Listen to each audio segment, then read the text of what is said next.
نیچے آ کے بات کرو بھائی۔ حضرت آیت اللہ جوادی عملی کے خطبہ جمعہ میں ہم تھے، ایک پرچی چلی گئی۔ اس وقت سب سے بڑا مفسر، سب سے بڑا فلسفی ہمارے پاس اگر ہے تو آیت اللہ جوادی عملی ہے، 90 سال سے زیادہ کی عمر ہے، ٹھیک ہے۔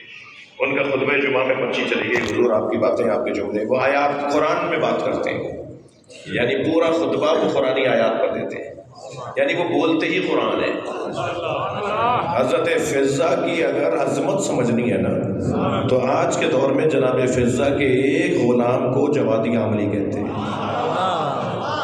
آپ ان کے خطبے دیکھ لیجئے، آپ ان کی تقریریں دیکھ لیجئے، پوری گفتگو میں قرآنی آیات پر کرتے ہیں، جو بول رہے ہوتے ہیں آیت بول رہے ہوتے ہیں۔ اتنا ان کو قرآن کے اوپر، قرآن کا مطالعہ اور قرآن کا حفظ، قرآن ایسے حفظ ہے انہیں۔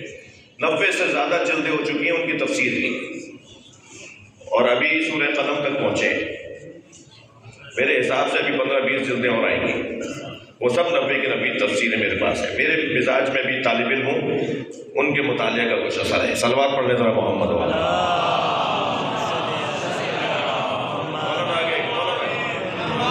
ایسے کیسے ہوگا؟ اکرم العلماء، ایک صلوات پڑھنے ذرا محمد والا۔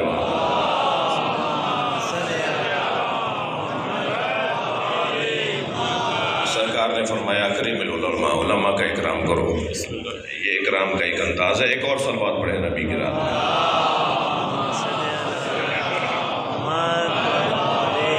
تو مجھے رہنے دیجئے اس مضمون پہ کہ وہ جو قرآن کی حقیقت ہے وہ لوح محفوظ پر ہے، کتاب مکنون ہے، لا یمسہ الا المطہرون ہے۔